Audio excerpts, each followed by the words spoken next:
Welcome to Kaiser Caliber History.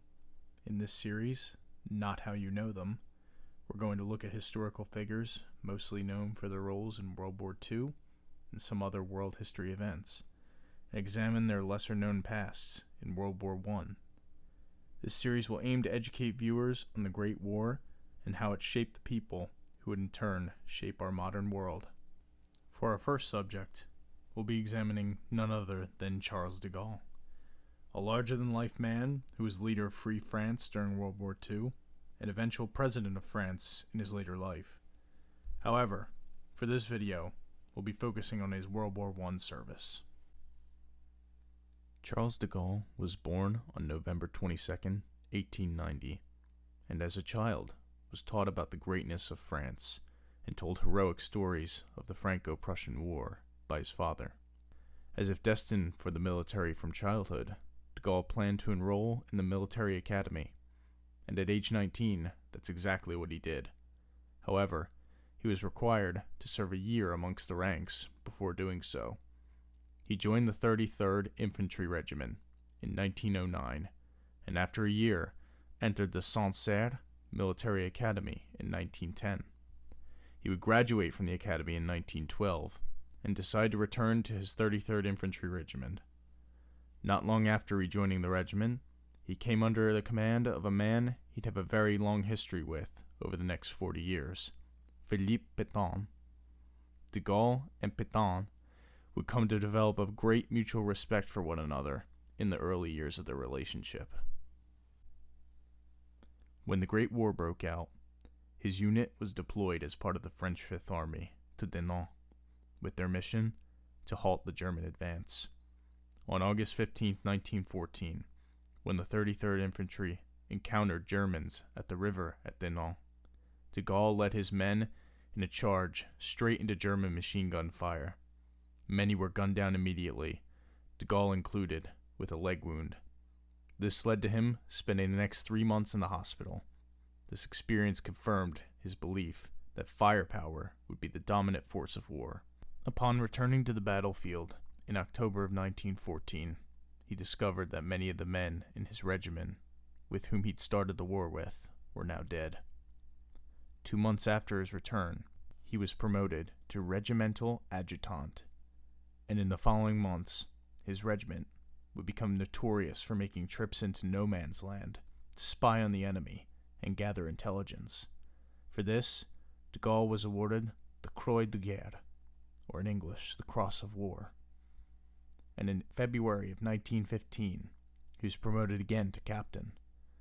Soon after his promotion, a hand wound from the Battle of Champagne in March of 1915 would become infected, and this would sideline de Gaulle for another 4 months. In March 1916, at the Battle of Verdun, the French trenches where de Gaulle was serving were overrun during a German advance, and hand-to-hand combat broke out in the trenches. During the fighting, de Gaulle was wounded again in the thigh by bayonet, and he was captured by the Germans. Pétain, believing de Gaulle to be dead, awarded him the Légion d'honneur, or in English, the Legion of Honor, the highest French order of merit. De Gaulle would spend the remainder of the war as a POW. As a prisoner of war, he spent time in 7 different POW prisons: Friedberg, Rosenberg, Ossenbruck, Nisa, Schutzchen, Magdeburg Castle, and Ingolstadt. De Gaulle wanted nothing more than to be back in the fight, so he attempted to escape from captivity 5 times during his time as a POW. His first escape attempt was from the hospital train on his way to Friedberg.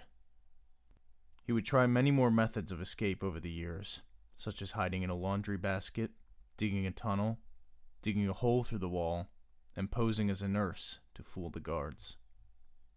Eventually, he was transferred to Fort 9 in Ingolstadt, which was notorious for holding unruly officers who were prone to escape attempts.